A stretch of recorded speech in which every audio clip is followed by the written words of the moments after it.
ఒక్క channel.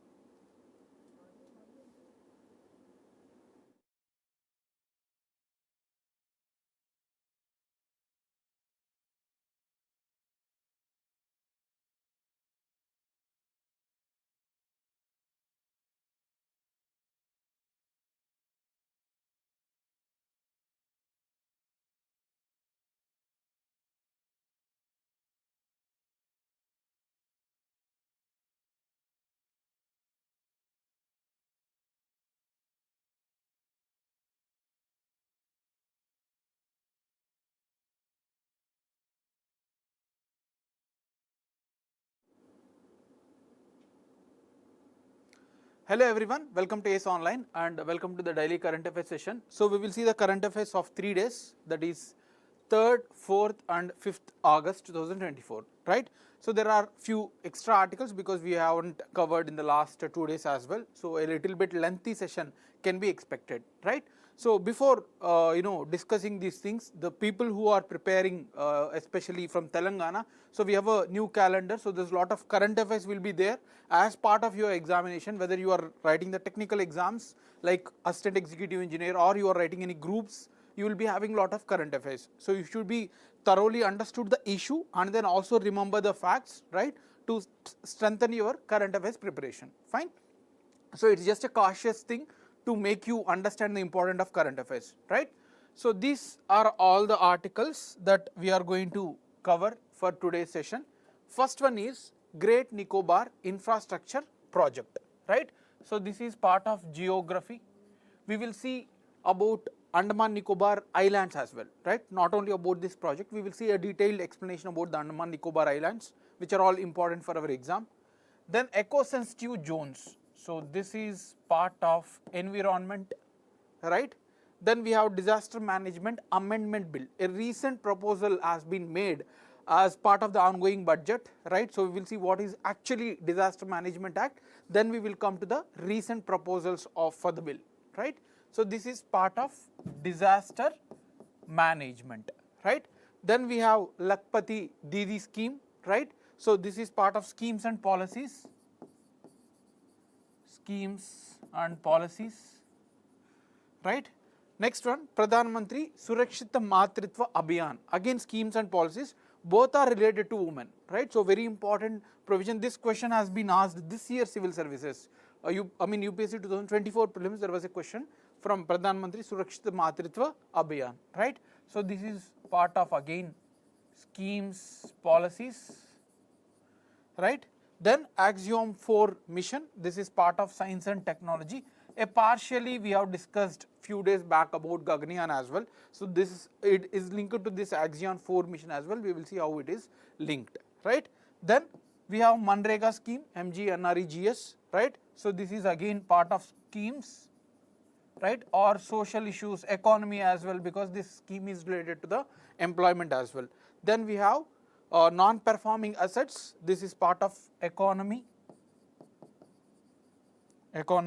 Then we have factual pointers and finally some practice questions as well, right? So before that, I just want to confirm whether my video as well as audio is clear.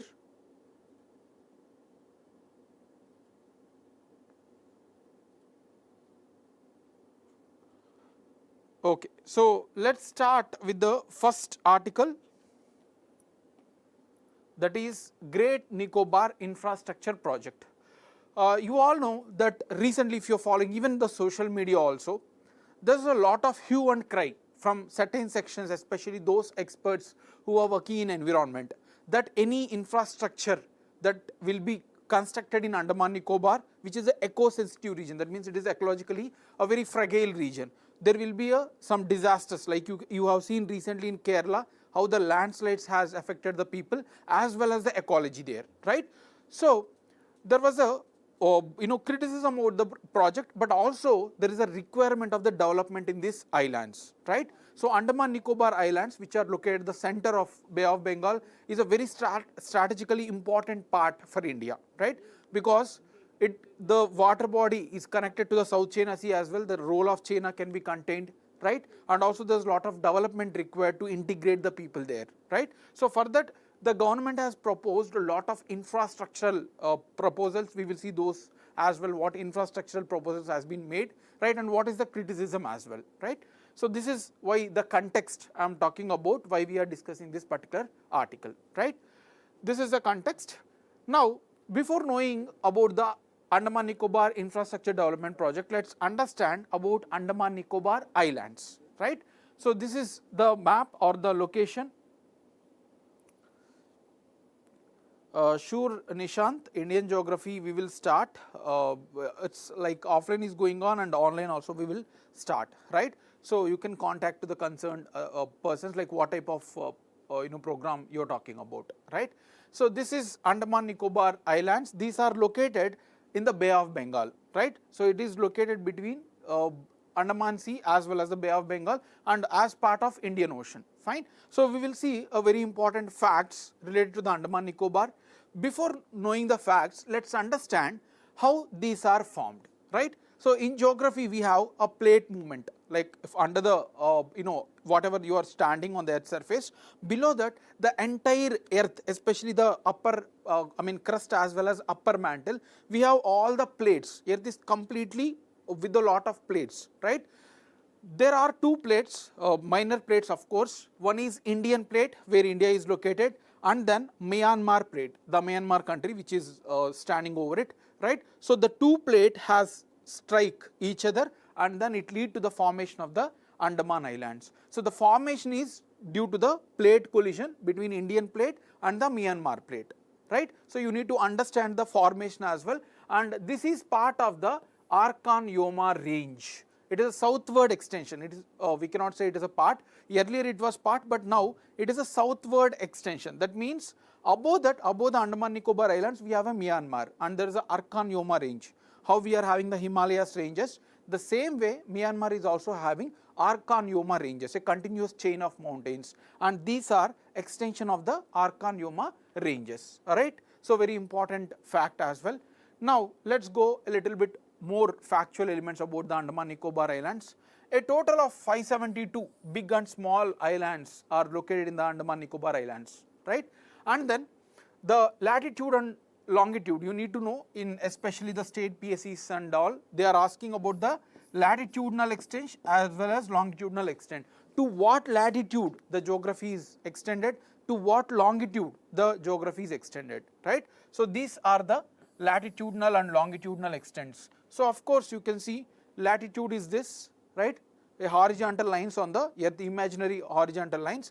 So this is extended from 6 degree 45 minutes east, because our India is completely located on the eastern hemisphere, to 13 degree 45 minutes. So 6 degree 45 minutes to 13 degrees 45 minutes it was extended, and longitudinal is very thin. You can see this longitudinal extension is a very thin one, that is 92 degree 10 minutes east to 94 degree 50 minutes east, and latitude is a northern hemisphere. So I think I have told you about the eastern hemisphere. Yes, India is located in the eastern hemisphere if you take the longitude, and in case of latitude, India is located in the northern hemisphere, right. So this is the extension, and the total distance to which they are extended are 590 kilometers. The total distance that they have extended is 590 kilometers, fine.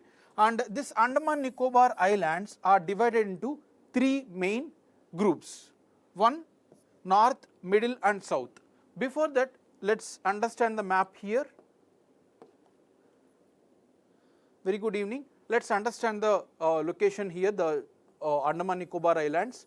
These are group of Andaman Islands.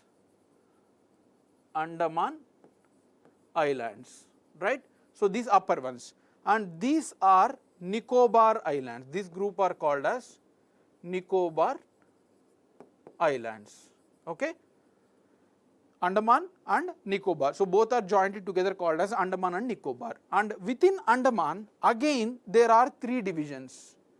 Within Andaman we have three divisions again. This is northern Andaman, and this is middle Andaman, right, and then this is lower Andaman. These are the three subdivisions within Andaman.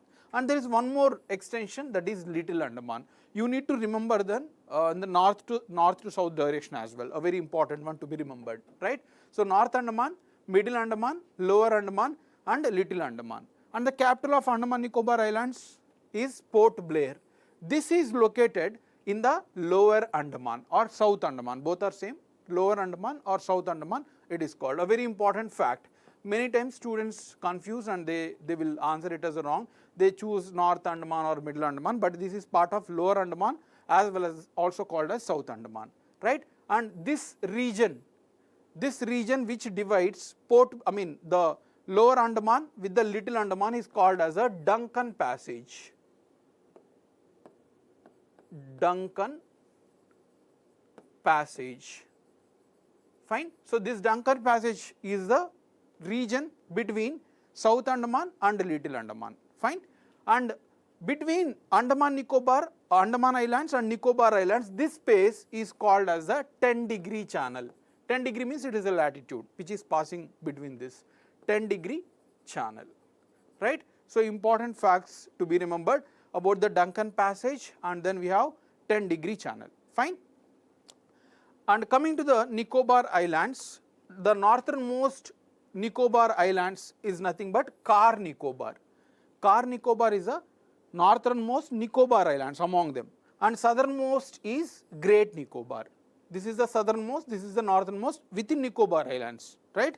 And then we have one more important fact. This same Nicobar Island, Great Nicobar Island, which is the southernmost one, is also the largest one. This is also the largest among Nicobar Islands. Fine. This is also important fact. Fine. So we have discussed the important facts. Port Blair also we have discussed, and then Great Nicobar Island, which is the southernmost and the largest one, is also near to the Indonesia. Indonesia, we have a Sumatra Island, right? This was asked in 2017 UPSC Civil Service. So Sumatra Island is very near to the Great Nicobar Island. So it is very close to the Indonesia as well. That is also an important fact. So we have discussed all these facts. Fine. And Barren and Narcondam Islands are the only volcanic islands, active volcanic islands in India, right? In India, you cannot see anywhere the volcano, whether it is in Western Ghats or Eastern Ghats or Himalayas, you won't see any volcano. Only active volcano is located in Narcondam Islands, Barren and Narcondam Islands. It is north to the Port Blair. So you have seen the Port Blair is here. So just north of around 140 kilometers, this active volcano called as Barren Islands are located, right? And within Andaman Nicobar, Saddle Peak is the highest one. Like how we have a Mount Everest in the whole world, Saddle Peak is the highest one in the north, in the Andaman Nicobar Islands, and this is located in the North Andaman, right? So that is also important. In North Andaman, we have the highest peak, that is Saddle Peak. Fine. So these are all important facts. Any doubts in this? Okay. So still article is remaining, but these are all facts that we have discussed which are relevant for our exam. Now, what is the strategic important? Like India is constructing a lot of infrastructure in the Andaman Nicobar Island. Why it is being constructed? Because this is near to the Malacca Straits. You can see here the Malacca Straits. Okay, here it is not given. Yes, here it is given. This red color one. It is the region where it connects the Bay of Bengal with South China Sea and other Pacific Ocean, right? So Indian Ocean and Pacific Ocean is connected through Malacca Strait. Strait means a narrow water body which divides the two land masses, right, or connects two big water masses. So this is called as the strait. So here Malacca Strait, which is connecting the Indian Ocean region with the Pacific Ocean, is a very, very important for trade, right? So most of the Indian Ocean trade with the Pacific Ocean is transferred through this Malacca Strait. So that's why if you have a base there, naval base or the infrastructure, so India can control any of the activities there. So that is one of the most important strategic importance, right? And this is located to the one of our friendly countries. Indonesia has a very good relations with India, right? So it is close to the Indonesia. It will enhance our relations, and also we can monitor the China with the help of those countries, right? And Indira Point, the southernmost extension of India, including the mainland. In the mainland, that is here, it is Kanyakumari, but overall, if you consider the Andaman Nicobar Islands, then it is Indira Point. So Indira Point, which is the southernmost one, is also located in the Andaman Nicobar Island, and Coco Island, which is part in the northernmost in the Myanmar, right? So this is also close to the Andaman Nicobar Island. So we have a very good location. That's why government want to encourage the infrastructure there with railways, shippings, all those things they want to encourage, air bases, right? So that's why the infrastructure is being developed, right? So to develop the infrastructure there, the government has come up with the Great Nicobar project, right? So Great Nicobar is the one where this is located. You have seen, this is the Great Nicobar, right? So this here the government want to develop lot of shipping containers as well as airstrip naval bases. So government is considering to develop the infrastructure in the Great Nicobar Island, right? So this is the important, they want to develop. Let's see what, it is a proposal, it is not a final thing. Once the project is built, then we will have more clarity about it, right? So here international container transship terminal. So transshipment, if any goods are traveling between Indian Ocean or maybe other oceans towards the Pacific Ocean, so they can stay there and then relinquish or transfer the goods, and then from there different regions can be connected. So that is being planned, and also solar power plant, international airport, all these things are being considered by the Indian government. Similarly, to implement this project, Andaman and Nicobar Islands Integrated Development Corporation body is also created for this particular purpose, right?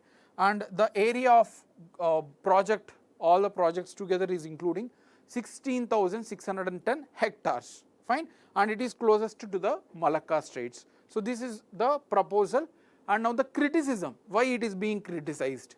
First thing is, it has a potential devastating effect on Shompen tribes. We have seen in one of the articles previously when we were discussing PVTGs. Anyone? Can anyone tell who are PVTGs? Very good evening, Srinath and Keshav.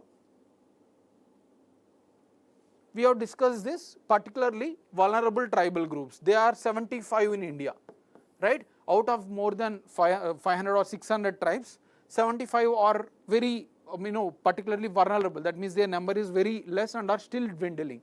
So to protect them, government has come up with a lot of initiatives as well, right? So this Shompen tribe are one of the 75 particularly vulnerable tribal groups, right? Their number is less than 200. So that's why if we are promoting this development, then their habitat will be affected, and that will affect their livelihood. That is one criticism. And then violation of tribal populations' rights. In our constitution itself, in our lot of legal documents itself, we have given special powers to the tribes, right? So you can take example of 5th schedule and 6th schedules where we have given sufficient powers to them, right? To take care of any development or to develop any activities, we need to take their permission. But if we are implementing it, so those provisions will be violated, right? So that is also one concern. Then seismic risks, that means there is a active earthquake zone. Andaman Nicobar is one of the zone 4 area where there is a high amount of earthquake activity, including the tsunami which has affected in 2004. So if we are developing this project, so it will be affected by those hazards, right? And then National Green Tribunal has said that the clearances are yet to be given completely, right? So these are all the criticism about this Great Nicobar project, and we have to see where it goes and how it goes, right? So this is about the present issue. Any doubts in this?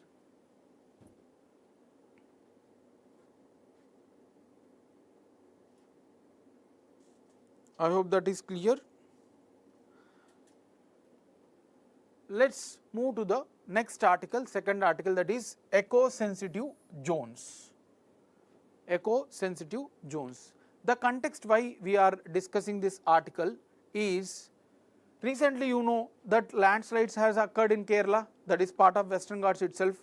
So National Green Tribunal, which is a statutory body created to take care of the environmental related activities across India, right? So NGT has asked the Ministry of Environment to finalize the declaring Western Ghats as an eco-sensitive region, right? So before, like in 2000, July 2022, Ministry of Environment has given a draft, that means a proposal notification, to declare all the Western Ghats as an eco-sensitive region. So if any region is declared as eco-sensitive, then developmental activities will be stopped, right? So they are protected with the proper rules and regulations. Fine. So NGT has asked Ministry of Environment that you have given draft notification, but when will you finalize?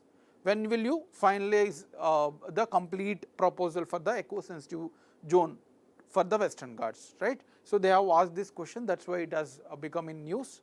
Now, you may ask, what are eco-sensitive zones? Eco-sensitive zones are very, ecologically sensitive regions. That means there is a lot of environment, ecological biodiversity, like plants, animals, right? Number of species where the local people also dependent. Those are the regions which are fragile to any of the developmental activities. If you put any of the development, there will be a huge negative impact on them. So those are called as the ecologically sensitive regions. And specifically, if you want the definition, which we have, but it is not a rigid one, but it is usually considered by the government. Any region surrounding the national parks or wildlife sanctuaries up to 10 kilometers. For example, this is a national park. So with the radius or diameter you can take, so 10 kilometers, this is the length. So this is the 10 kilometers, this is the 10 kilometers, right? So all these regions are usually considered as a ecologically sensitive zones. But this is not strict, this can be extended to 15 kilometers, 20 kilometers based on the government requirement, right? Based on the local condition as well, but it is not a rigid definition. And these regions are issued by the Union Ministry of Environment through National Wildlife Action Plan. Actually, these zones are declared under the Environmental Protection Act 1986, right? So Environment Protection Act 1986, so it is a statutory backing also, but it was implemented since the National Wildlife Action Plan has come into the picture from 2002 to 2016, right? So these are the two important facts you need to understand. They are statutorily declared under EPA Environmental Protection Act, but it was started implementing through the National Wildlife Action Plan. Fine. So these are the eco-sensitive zones. Now, what is the necessity? This is a very generic one, or you will understand this is a very basic common sense, that what is the necessity of these eco-sensitive zones? First thing is, if there is any national park, right? So there should be a transition, there should be a zone where there is a cross check.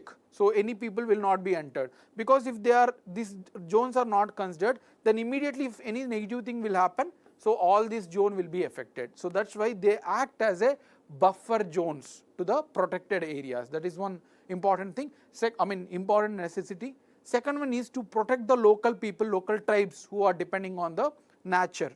You see, a lot of tribes are depend on hunting, gathering and collecting the species like bamboo or whatever the local tendu leaves and all. So this will be affected. To protect, if we are having eco-sensitive regions, that means we can protect the livelihood of the tribes as well, right? So these are some of the important necessities where eco-sensitive zones are being declared, right? Now, what activities are prohibited and what activities are allowed, right? That is also important. Prohibited activities are commercial mining like coal, any minerals, it is not allowed at all in those regions. Then sawmills, so sawmills means any furniture making, all these things. Commercial wood along with the felling trees, all these things are completely banned, right? And permitted activities, ongoing agriculture, if any agriculture activity is going on, right? So those will be promoted. They are not restricting the agriculture activities, right? And then rainwater harvesting, organic farming, any of the positive elements are allowed, right? So any negative elements are not allowed. Negative elements means negative impact on the environment, right? As of now in India, there are 600 eco-sensitive zones declared by the center as well as the state. These can be declared either state or center. There is no restriction that only center can declare. Even states can also declare the eco-sensitive zones. Fine. So these are the prohibited activities. Now, we also need to know about the Western Ghats. Some questions has been asked in the previously, because the context is this itself, that when will you declare Western Ghats as a eco-sensitive zones. Fine. So you can see here, Western Ghats, they are spreading across. You need to know this also. This was also asked in the civil services exam. How many states? Tamil Nadu, Kerala, Karnataka, Goa, Maharashtra, Gujarat. So total 6 states. This Western Ghats passes through 6 states, fine, and these are formed because these zones are formed because this is Arabian plate. We have just discussed in the first article that there is a what you call plates under the here, there is a lot of plates, right? So this is Arabian plate and this is the peninsular plate of India. So these two plates, this Arabian plate has uplifted and this one got reduced, right? So because of this, this one Arabian plate has pulled like this and Indian plate has pulled like this. So as these two joining plates, you can see here, so this is Arabian plate and this is Indian plate. So because of this tilt, so here we got the Western Ghats. So continuously along with this we got the formation of Western Ghats, fine. So these are some of the facts to be understood. So 6 states we have seen, and Anaimudi is the highest peak in Western Ghats. It is located in the Kerala, southernmost Western Ghats. Anaimudi is the highest peak, and basalt rock is the predominant type of rock prevalent in the Western Ghats, right? So all these facts are important for our exam, fine. So this is about the Western Ghats. I hope that is clear. All the facts has to be remembered, and also you need to understand the issue also. Why we are discussing this Western Ghats? Because the NGT has asked Ministry of Environment that when will you declare them as a eco-sensitive zones, right? So you need to understand the issue as well as the facts surrounding it. I hope that is clear. Let's move to the third article, that is Disaster Management Bill 2024. The context is an ongoing budget session. The Disaster Management Bill 2024 was introduced in Lok Sabha. The context is this, very simple. They have introduced the bill, fine. We will see what are the provisions of the bill, importance of important provisions of the bill. But before that, let's understand the Disaster Management Act 2005, right? A little background. This before 2020 or 2005, you all know that we have a tsunami in 2004, which has occurred in December 2004, fine. So this is one of the devastating natural hazard that has occurred not only to India but also Southeast Asia, right? So until that time, until Disaster Management Act, we don't have any legal sanctity or responsibility on anyone, right? There are many bodies which are taking care of locally to contain the disaster, to take measures, but there is no legal responsibility created on someone. Who will take this responsibility if something happened? So there is no such document which are guiding who are all responsible at central level, state level and the local level. That's why the government has brought the Disaster Management Act after the devastating effect of tsunami 2004, right? So this was enacted and implemented from exactly 1 year after the tsunami, right? December 26th, 2005, fine. This we have discussed, and this was to create responsibility on concerned organization to take the swift action to contain the disasters, right? So during disaster, there is a lot of activities. There will be chores, there will be impact on people movement, there will be impact on the animals, local species, right? Local infrastructure. There's a lot of things. So it has created responsibilities on the stakeholders to take measures regarding disaster management, right? So this disaster, to maintain this, to contain all these disasters at the national level, National Disaster Management Authority, NDMA, was created as an organization, and this will be the nodal agency which will take care of the disaster management throughout India. So it is a national level body, right? And this is headed by Prime Minister. This National Disaster Management Authority is headed by Prime Minister, but this organization was kept under Ministry of Home Affairs. So don't confuse with this. It is not under Prime Minister office. Rather, it is headed by Prime Minister, but was kept under the Ministry of Home Affairs, right? Nodal ministry is Ministry of Home Affairs, but it is headed by PM, not the Home Minister. This is an important fact, right? So it contains the provisions related to the financial allocation. So separate funds were created to manage disaster management, and different authorities were taken the responsibility for any disaster management at national level, state level and local level as well. So you can see here At the national level, so at the central government level, so these are the levels: central government, state government, district administration. At the district administration we have panchayats and municipalities, right? So at the national level it is under Ministry of Home Affairs, where National Disaster Management Authority, a 10-member body, was created, headed by the PM. So it is the highest apex one which will take care of the disaster management, right? And to implement this, there is a National Executive Committee, right? So this is chaired by the Home Minister, Home Secretary. It is chaired by Home Secretary, the IAS officer, senior most IAS officer in the Home Ministry, right? So this is the statutory organization. This is the executive body which actually work. Whatever the guidelines made by this, it will be implemented, right? So this also make guidelines, the local guidelines, and then framing of rules and regulations, and then implementation. Fine. So that is an executive body. Now at the state level, we have State Disaster Management Authority. This is headed by Chief Minister. Like how Prime Minister is heading at the NDMA, same way SDMA is headed by the Chief Minister, right? So to implement whatever in collaboration to frame rules, all those things, State Executive Committee, State Executive Committee was created. This is headed by Chief Secretary, right? So Chief Secretary is the highest, senior most IAS officer in the state level, right?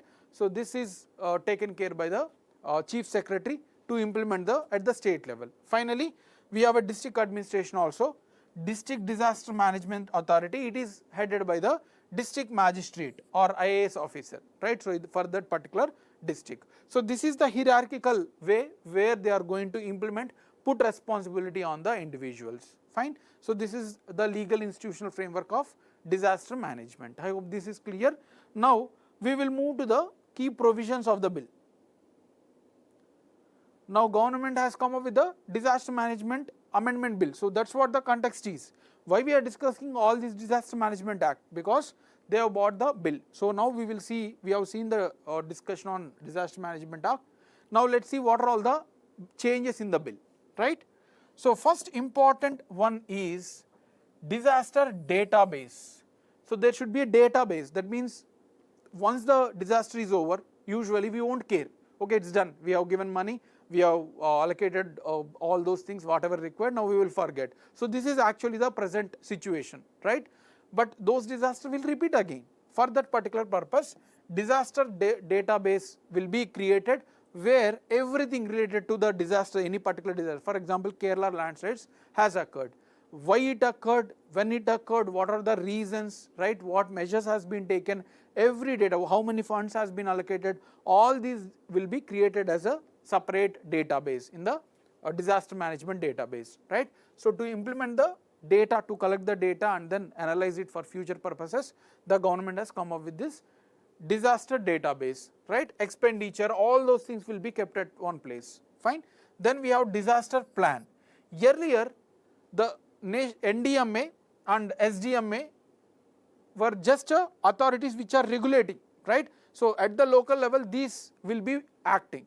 This National Executive Committee headed by the Home Secretary, and the State Executive Committees headed by Chief Secretary. So these are the ones which were working. But now the guidelines will be issued by NDMA as well as SDMA as well, right? So this will take the main responsibility. That means they are considering disaster as the most important thing, and they are moving directly to the Prime Minister and Chief Minister, right? So this will be prepared, and these committees will also be given with the statutory backing. Earlier, only SDMA and NDMA are having the statutory authorities. They are just executive ones. That means there is no legal backing or constitutional backing. They are now will be added as a statutory bodies as well. So this is also one important change, and national plan should be reviewed. So for every 3 years, whatever the plan you have made, that should be reviewed, whether there is any upgradation in the disaster mechanisms or any measures. So every 3 years, this national plan will be reviewed, right? And then urban authority. The bill has proposed the new Urban Disaster Management Authority. Earlier we were having NDMA, SDMA and District Management Authority, but now for particular city, any municipality or bigger cities, they are creating the Urban Management Authority, right? Urban Disaster Management Authority, because cities are the more prone regions as due to overpopulation and the developmental activities. Now they are taking care of with a separate organization as well. This is also one important other addition. So this we have already discussed, National Crisis Management and then High Level Committee, executive bodies has got the statutory recognition. Now also state disaster force. Now wherever there is a, you might have seen about in the Kerala landslide, the central level CASF, CRPF, those disaster response forces from the nation has entered, even Indian Army has entered. But now it enables state governments to create a separate authority or police forces to take care of the state disasters, right. So these are all the new additions to the Disaster Management Act. Any doubts in this? A very important article.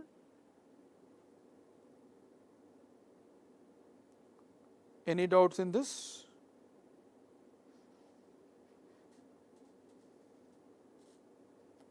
Okay, I hope that is clear. Let's move to the next article, very simple article, Lakhpati Didi scheme, right. The context is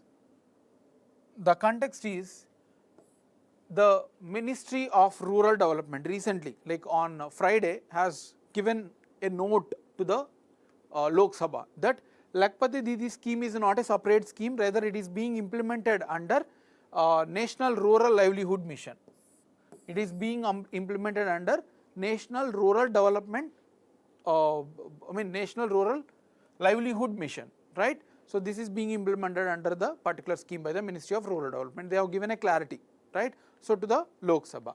Now what is Lakhpati Didi scheme? Before that, let's understand the role of women. If you see the societal existence, women are considered as a housewives in most of the cases. So that is exactly can be seen in many of the data also. We have a data like women participation in economy is just 40%. Out of the 100%, 100 women who are eligible to work, only 40 are working. Whereas in case of men, 80-85 people are working, right. This is because the patriarchy, the superstitious belief, lot of other factors as well. Women were not able to participate and they are dependent on the men, right. So they are mostly dependent on the men. That's why to encourage them to develop a small business, to depend on themselves, that is self-dependency, government has come up with the Lakhpati Didi scheme, right. So this has implemented, or this was launched on August 15, 2023.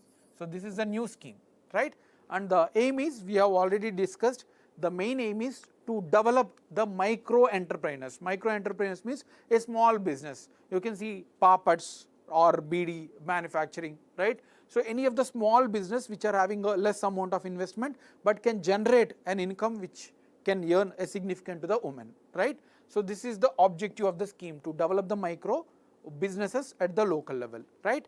And through this, government will train 2 crore women.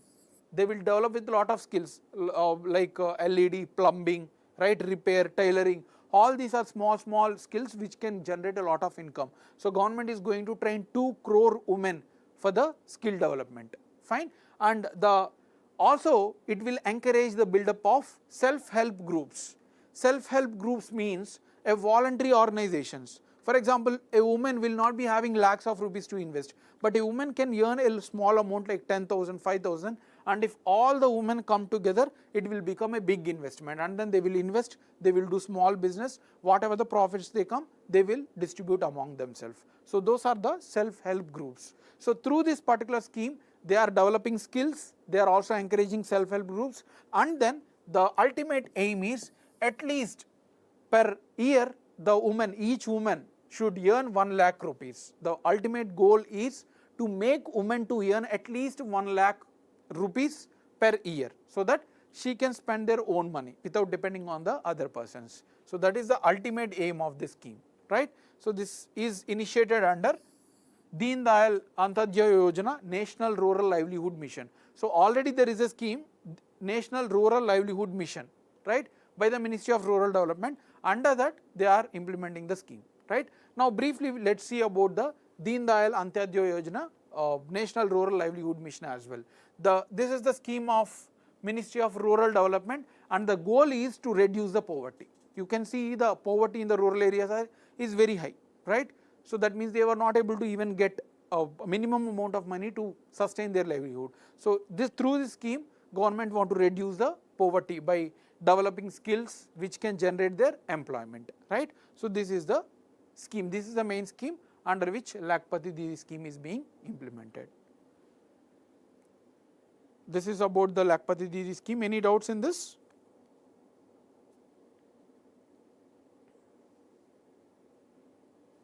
I hope that is clear. Now moving to the next article, that is Pradhan Mantri Surakshit Matritva Abhiyan, a very important article. The same thing, the government has now, like recently, Ministry of Women has given a data to the Lok Sabha that we are focusing more on those women who are at the high risk of pregnancy. So pregnancy is a very delicate thing for a woman, right? So it takes lot of energy, lot of blood, all those things from the woman. So woman usually becomes very weak during the pregnancy times. Fine. So that's why government is going to identify the high risk pregnancy regions of the women, and then they are going to focus on them through this particular scheme, right? So we will see in detail about what are all the provisions and all. Fine. Let's see brief details about it. So as I said, pregnancy is a very delicate thing for women, and there's lot of deaths as well during the pregnancy, especially if you go back 2 decades back when there's a lack of development in India and all. There's lot of women who died during the pregnancy because there's a lack of checkup, lack of infrastructure developed, right? So because of that, government has alerted and it has come up with a lot of initiative in the last 1 or 2 decades, right? So now we are promoting the institutional delivery. That means the deliveries are happening in the hospitals who are having the sufficient skills to take care of the woman. Earlier, lot of deliveries happens at the home and then in the local villages, and it lead to the lot of deaths as well, right? You can see in lot of movies as well. But now government is encouraging the institutional deliveries. That means delivery through hospitals where the expert people will be there to take care. Even a little amount of high BP, blood pressure, is also very threatened to the pregnant woman, right? So to take care of that, experts should be there. Fine. So to implement this, the government has come up with the Pradhan Mantri Surakshit Matritva Abhiyan in 2016. It was launched in 2016. This is very important, the years also, because recently a student has forwarded me an image that about the MGNREGA itself, Manrega scheme. Manrega scheme was implemented during the prime ministership of whom they have given, right? So you have to remember year, then you can interpret who was the prime minister that time and all. That's how the elimination techniques also work, right? So you need to remember. And this was launched in 2016 with the aim for the antenatal checkups. Antenatal checkup means those health related issues of women as well as child during the pregnancy and after the delivery, right? So those are called as antenatal health care, right? So this was implemented in 2016, a very important one. For this particular purposes, 12,820 government facilities were provided, right? So government facilities for what? Regular health checkup, blood test, scanning, all those things, fine. And then 4,800 plus private doctors were pledged to become part of this, right?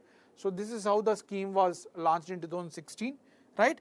And as part of this scheme, every 9th, that is February 9th, March 9th, right? April 9th, May 9th, every month on 9th, there will be a free checkups for the woman, right? So this is also important, 9th of every month, all pregnant women will be checked about their status of pregnancy, scanned, ultrasonic scans as well, right? So this was launched to reduce the maternal deaths. As we have discussed, there were many deaths during the pregnancy. Those are called as a maternal deaths, and infant mortality means the death of child before 1 year, right? So those children whose age is less than 1 year are called as infants, right? So this is also being taken care of this under the scheme, fine. And targeted benefits, important, a woman pregnancy stays for 9 months, right? Out of that, first 3 months are called as first trimester, then 4 to 6 months is called as second trimester, and 7 to 9 months are called as third trimester. So here under this scheme particularly they are focusing on second trimester and third trimester. So they are not taking part of the first trimester, right? Because usually the pregnancy is detected at the third month, right? So unless until if there are some mechanical checkups, naturally it was, we will get the information only in the third month, right? So because of that, this scheme is focusing on the second trimester and third trimester of women, fine. So all these things will be taken: antenatal checkup, improve quality of health care, right, identifying risks. So everything will be taken care through checkups on 9th of every month, fine. So these are the objectives we have already discussed: to identify high risk pregnancies and then provide appropriate management. All these things are part. And what services are offered? This was also asked in the exam, right? So antenatal checkups related to the weight, blood pressure, right, sugar levels, fine. Then thyroid as well. Thyroid levels are usually very fluctuated on women during the pregnancy. All these things will be taken care through checkups, fine. And then iron and folic acid supplementation. Most of the pregnant women are prone to the anemia, where there is a iron deficiency because of the less amount of hemoglobin and all. So because of that, iron and folic acids tablets are given, so that the iron rich food or iron minerals will be generated in the body, right? And then tetanus, diphtheria injections to contain this type of disease during the pregnancies. Then counseling will be given: what type of food should be given, what type of position you need to sleep, what type of activities you should do, what type of activities you should not do. All these things are given as part of this, right? And then screening, ultrasound services, that means the scanning of the baby inside the womb, right? So these are all the activities given for the women specifically to protect them during the pregnancies, right? Any doubts in this?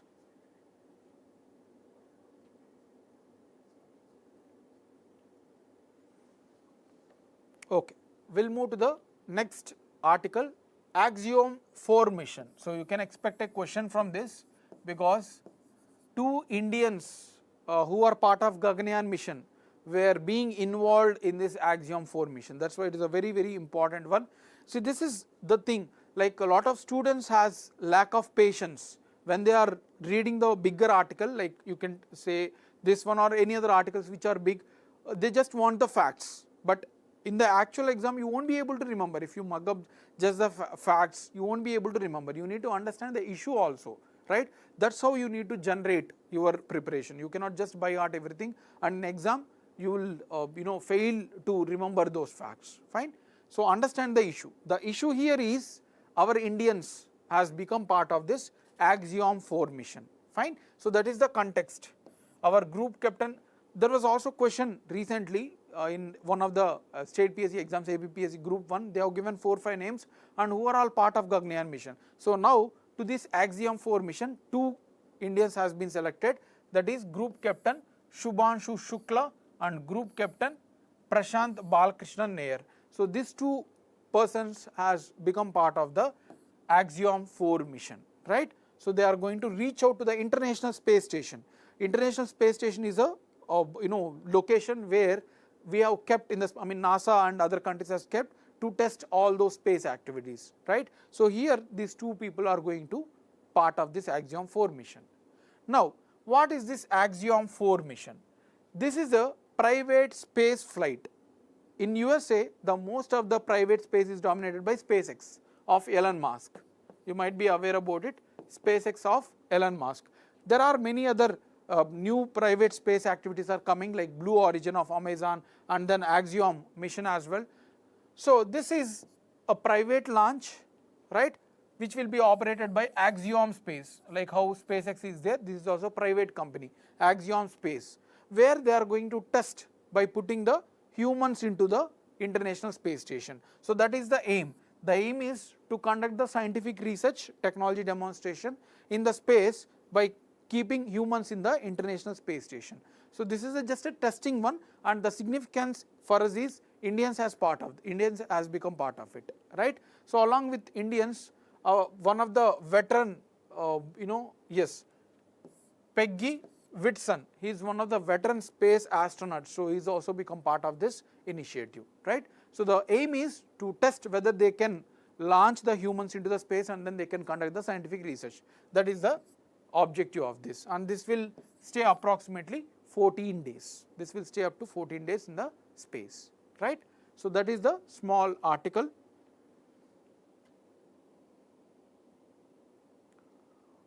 Okay. Next, last before article, that is Mahatma Gandhi National Rural Employment Generation Scheme, Manrega scheme. Any doubts in the previous article? You can ask here if you have any doubts.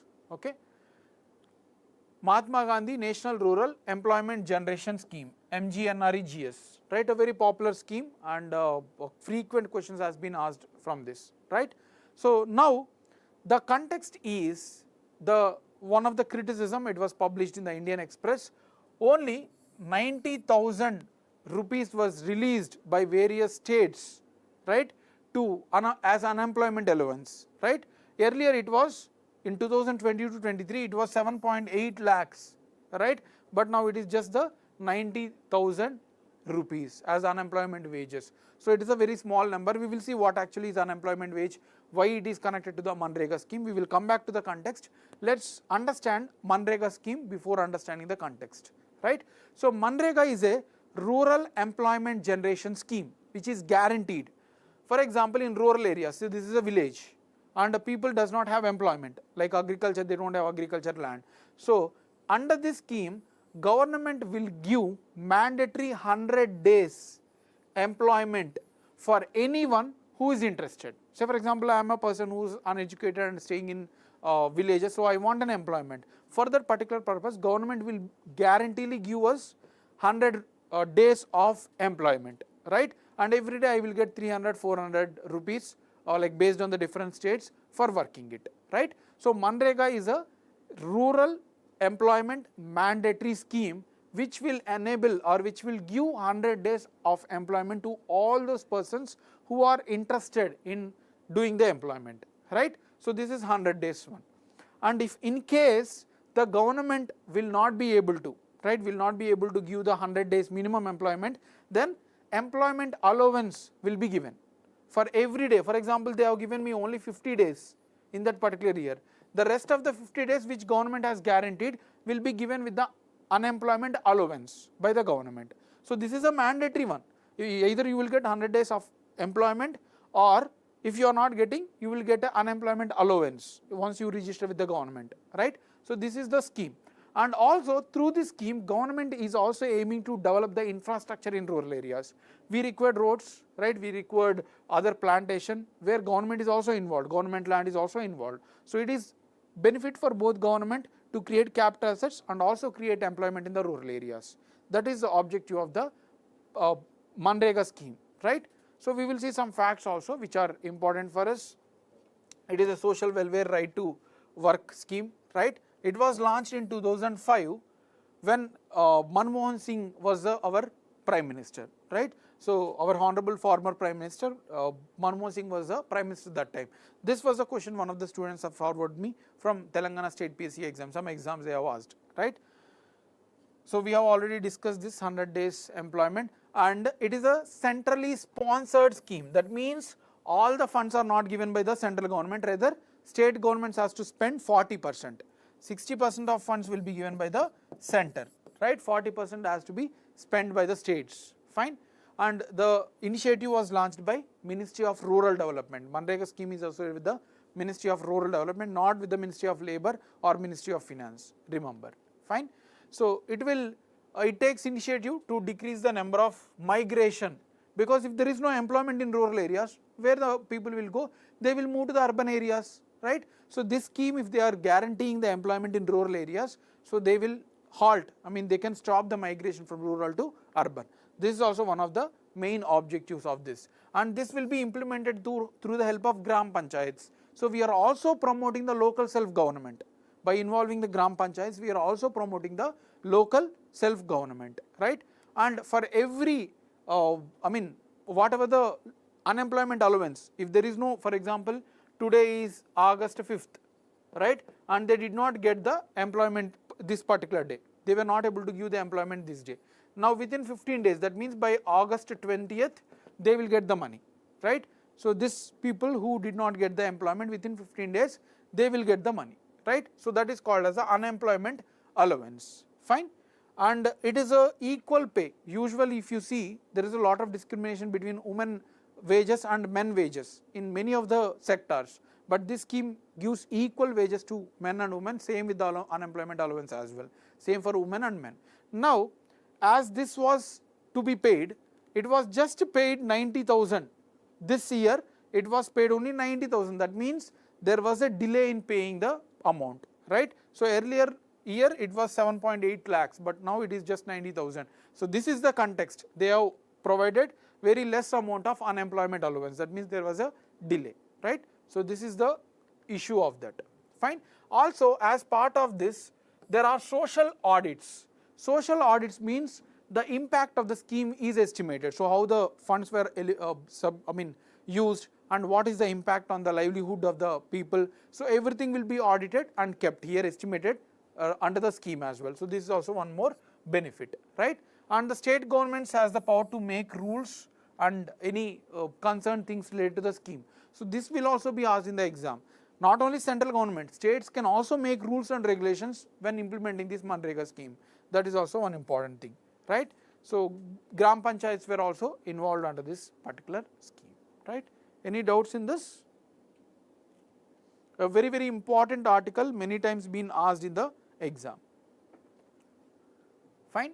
So we have seen the context, and then we have seen about the 100 days guaranteed employment in rural areas, the objectives we have seen, and then unemployment allowance we have seen, gender equal wages we have seen, social audit also we have seen. Everything you need to remember. Last article, a very simple one, just as a conceptual, conceptual one, and you need to understand them, right? So non-performing assets, and the context is Reserve Bank of India revives non-performing assets provisions related to the cooperative banks, fine. You may ask now the question, sir, what actually is a non-performing asset? For example, the bank has liabilities as well as asset. This is a bank, right? Now tell me someone, what are the liabilities of banks and what are the assets of banks? Whatever the loans given to the people by the bank, this is bank. Whatever the loan, this is a loan given by the bank to the public, is an asset or liability? Tell me. Loan is an asset of bank, but liability of the public who are taking, right? Similarly, savings. Some people have saved money with the bank. So this savings is a liability to bank. This is a liability because they need to pay back in the future along with the interest also, right? So these are loans given by bank are assets, right? And if this loans are given to the public and if they don't pay on time, those are called as a non-performing assets. So non-performing assets are those loans given by banks to the public and they are not able to collect them on time. So those are called as a non-performing assets, right? For example, I have taken an education loan and I need to pay EMI for every month after taking the education loan. So if I won't pay on time, then it will become a non-performing asset for that particular bank. Here non-performing asset to that particular bank, right? So there was a change in this rule. Before knowing the rules, let's understand the classification of non-performing asset. Okay. Loans and advances given by the banks. So these are all the assets, right? And it is called as a standard asset. It is divided into standard asset and non-performing asset. Standard asset again is a regular if you are paying EMI every month. So if it is a regular, if anyone who is paying EMI regularly, those are called as a regular ones, right? Regular standard asset. And if there is a no payment between 1 to 90 days, those are considered as a stressed assets. So for non-performing asset to become an asset, the loan as a non-performing asset, they should not pay for 90 days. So any asset not paying by continuously for 90 days, it will become a non-performing asset. Before that, if it is not paid for 1 to 30 days, then it is called as special mention account 0, right? So any, I mean, for example, I have to pay EMI on August 1st, but if I don't pay until immediately after August 1, from 2nd, 3rd and all, if I won't pay, then it will become a stressed asset. Within that, there is again, if it is 1 to 30 days, that means between August 1 to August 31, if I won't pay in this span, I have to pay on August 1 itself, but I did not pay until August 31, then it will be kept under special mention account 0. If I don't pay until September 30, 31 to 60 days, then it will be kept under the special mention account 1. Still I won't pay until October, right? Then it will become the special mention account, right? So 2. That means based within the stressed assets, they have classified which are urgent required, which are less urgent required, right? Now after 90 days also, if there is no payment, then they are categorized as a non-performance assets. A very important one to be remembered, the time span. From 90 days, it will start as a non-performing asset, and if it is up to 12 months, starting from 3 months 90 days until 365 days, if there is no payment, then it is called as a substandard asset. If there is no payment beyond 1 year, those are called as a doubtful asset. So this guy is not paying, so it is a doubtful one. And if it is more than 12 months, but they are estimating that this is not going to come anymore, that is called as a loss asset, right? So both are having the 12 months, more than 12 months, but if it is a doubtful that this guy will not be able to pay, and if they decide that we won't get any more the money, then it will be kept under the loss asset, right? So now the new classification is the new classification for cooperative banks. Cooperative banks means those banks who are customers or who are investors together, right? So all the people come together and then they will invest and they will rotate the loans and all, right? So now earlier for cooperative banks, bad and doubtful debt reserves were kept aside. They were not kept under the non-performing assets. They are not considered as a profit or loss, right? Usually whatever the loans are given, those are assets only, we have seen, right? Or if they were not able to recover finally, those are called as a loss assets. Then it will become liability. Now they were not kept under these accounts of cooperative banks because they are small banks. So RBI said that okay, it's fine if there's something happens, so we'll keep them aside.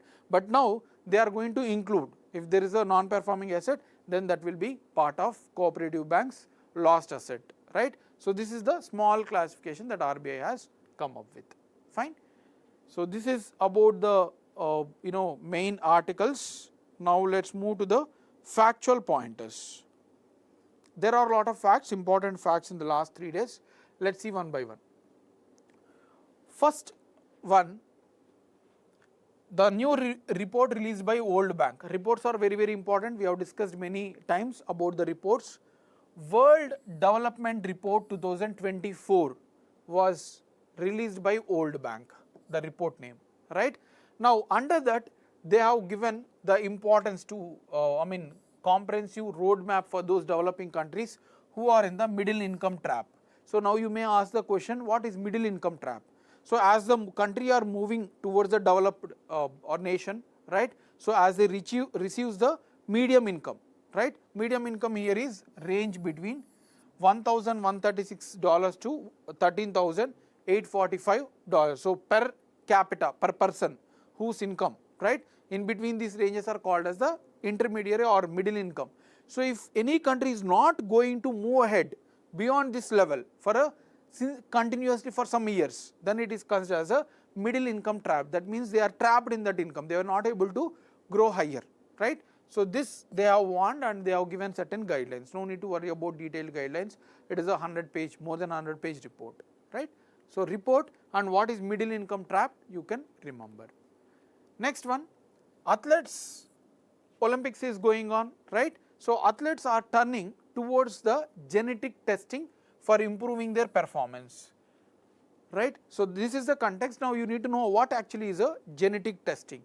Genetic testing means estimating the capacity of our genes, individual genes. So for particular person, this is the maximum efficiency. So this is what the activities you have to follow. So everything can be known if they know about their DNA, right? So that is called as the genetic testing, and the athletes are, it is a legal one, just to take their maximum capacity out of them. So this is a legal one, Fine. Next one, National Payments Corporation of India has temporarily suspended the payments in banks possibly affected by ransom attacks. So here the context is ransom attacks. This has halted the payments, right, because of some ransom attack. Now you may ask the question, what is ransomware? Ransomware means, for example, you need to use some code to log in and transfer the money. Now this code will be hacked and then they will change the code, right? So these ransom attackers will change the code. They are not directly getting money, but they have changed the code. Now they are asking, if you give 10 lakhs, then only we will tell you the code, right? So ransomware is a cyber attack where the criminals hack the inputs or whatever passwords until we pay their demands, right? So those are called as the ransomware attacks. They are monetary demanding cyber attacks by altering the password conditions, right? So this is called as a ransomware attack. Some of the names are WannaCry, Petya. So these are some of the popular cyber attacks that we have seen in recent times. Fine. Any doubts? Yes, Shanti, hi, very good evening, welcome to the session. So now the next one, World Trade Statistical Review 2023, right? So World Trade Statistical Review 2023. This is a publication of World Trade Organization. This is a publication of World Trade Organization, right? So very important one to be remembered. World Trade Statistics Reviews are given by World Trade Organization, and this has given India the 8th position in agriculture exports, right? So agriculture exports means whatever the goods, agriculture related goods that we are sending from our country to the other countries, right? Now India is in the 8th position, right? In the exports of 2023 agriculture exports, and India ranked 18th in the merchandise exports. Other than agriculture, whatever physical goods like pens, remote, whatever may be, India stands at the 18th rank. This is also very important. And in terms of services, we are performing better, that is 7th rank. Agriculture exports, we are in 8th position. The other goods, we are in 18th position. Services like software and all, we are in the 7th position.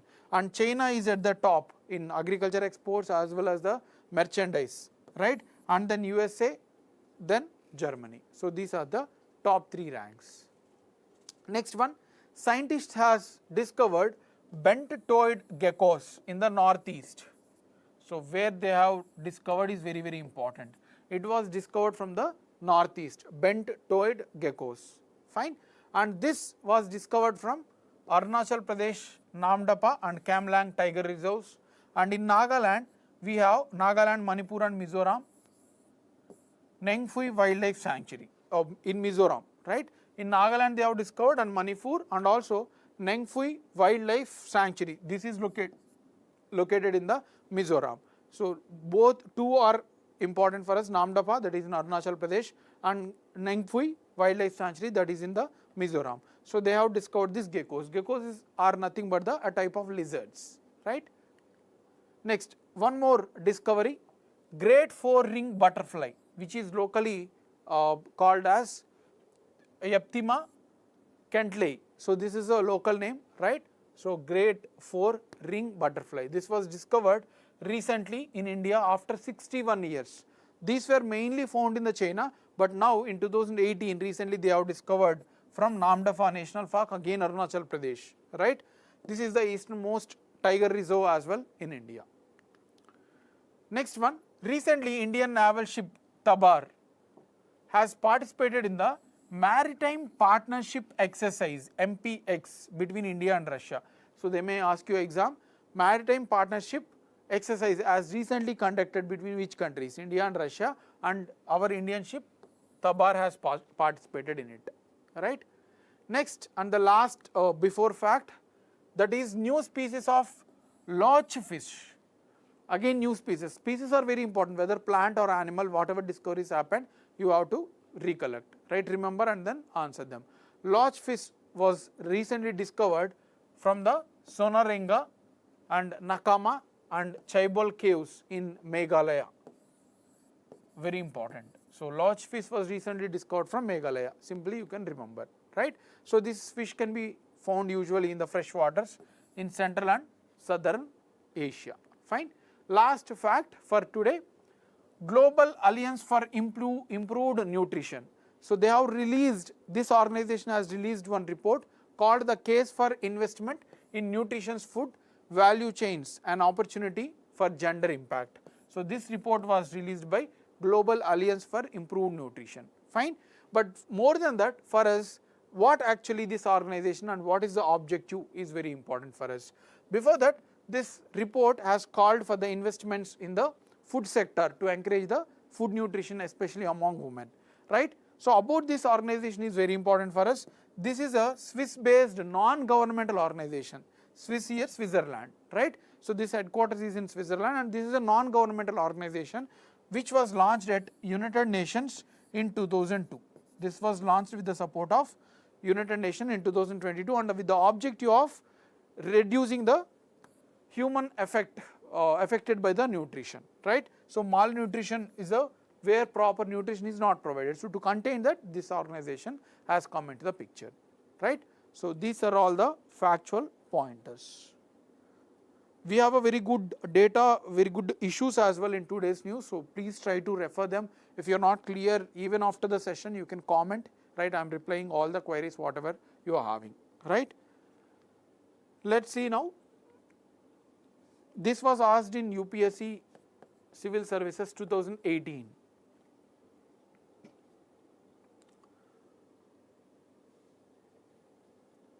First question, the terms WannaCry, Petya and Eternal Blue, sometimes mentioned in the news recently, are related to exoplanets, cryptocurrency, cyber attack and mini satellites.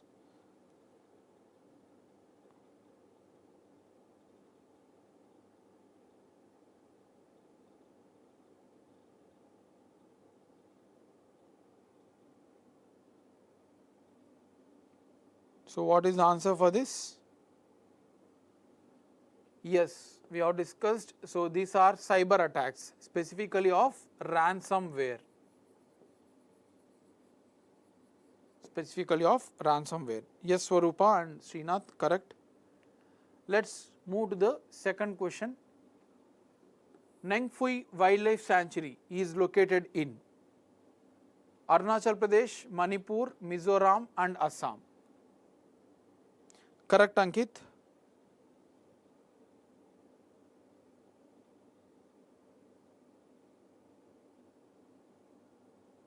So Arunachal Pradesh, Manipur, Mizoram, Assam. So what is the answer for this? Yes, correct. Srinath has answered, Swarupa has as well as answered. So I have stressed it there that it is important. Nengfui Wildlife Sanctuary is located in the Mizoram, right? Next one, correct, Ankit. Yes, very good. Next question, one more from UPSC Civil Services 2017. Consider the following statements. The Barren Island volcano is an active volcano located in the Indian territory. Okay, we have discussed in the Andaman Nicobar Islands about this particular island, right? Barren Island lies 140 kilometers east of Great Nicobar. So they are saying that it is located in the east of Great Nicobar. Second statement, the last time the Barren Island volcano erupted was in 1991 and it has been remained inactive since then. So I think we haven't discussed this point, but yeah, try to answer through elimination. So what is the answer for this? Let's go one by one. Whenever there is a complexity in the question, no need to take all the question together. Rather, you go by the statement. That's how you need to eliminate one or two options and then take risk, right, in the exam also. The Barren Island volcano is an active volcano located in Indian territory. Very general one, and we know it is located in the Andaman Nicobar Island. You can eliminate two options.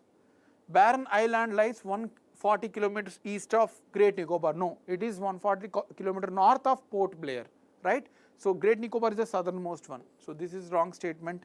Already there is no use of this. The last time the Barren volcano has erupted in 1991 and it has remained inactive since then. So this is a wrong statement. This is the context why they have asked the question. Whenever there is a context, it will be one statement, but the questions can be of using other statements as well. That's why I have discussed all the Andaman Nicobar Island, even though the context is development of Great Nicobar Island, right? So this was activated in 2017. That's why the question has asked, right? So this statement is also wrong, and hence answer is 1 only. Correct. Prakash, Srinath and Swarupa. 3 people have answered as correct. Next one, under which act are eco-sensitive zones are designated? Under which act eco-sensitive zones are designated? Wildlife Protection Act 1972, Environment Protection Act 1986, Forest Conservation Act 1980, Biological Diversity Act 2002. So what is the answer for this 4th question? A very simple question, we have discussed this. This was declared under Environment Protection Act. Correct. Prakash, Srinath and Swarupa has answered this correct. Last question for today. Yes. What is the main aim of Lakhpati Didi initiative? Lakhpati Didi initiative, what is the main aim or objective? To provide financial aid to women, to encourage women to start micro enterprises within their villages, to provide scholarships for women's education, right? To promote women's participation in politics. So what is the answer for the last question?